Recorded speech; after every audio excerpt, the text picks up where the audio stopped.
La liberté est la règle, la détention l'exception. Mais ces principes semblent à l'inverse à la Maison centrale d'arrêt de Bamako, selon la déclaration du président de la Commission nationale des droits de l'homme, CNDH. À l'occasion de la journée africaine de la détention provisoire, une équipe de la CNDH s'est rendue à la MCA de Bamako. Après un entretien avec l'administration pénitentiaire et une visite symbolique de quelques détenus, le président de la CNDH alerte sur la situation carcérale. La situation de surpopulation carcérale est inquiétante.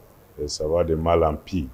Et pour environ 3600 détenus, il se trouve que près de 3000 détenus sont dans une situation de détention provisoire, ce qui est vraiment un drame dans une situation d'état de droit dans un pays de démocratie. En plus de ça, nous avons constaté des cas de détention arbitraire, des situations de dépassement des délais légaux de détention. À ce jour, 3590 personnes sont incarcérées à la prison centrale de Bamako, dont 2910 en détention préventive. Ainsi, plus de 81% des pensionnaires attendent d'être fixés sur leur sort. Cette situation préoccupe également l'administration pénitentiaire.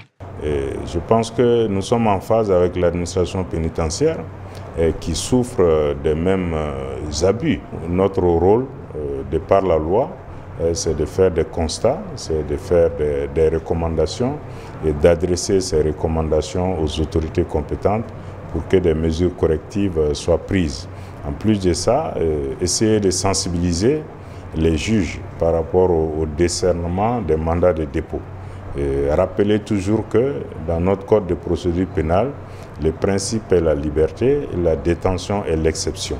Pour le président de la CNDH, ce principe est loin d'être une promotion de l'impunité. Et on ne demande pas de ne pas poursuivre les gens, mais chaque fois que cela est possible sans détenir la personne, je pense que l'idéal, c'est d'aller vers ces solutions et surtout les mesures alternatives à la détention.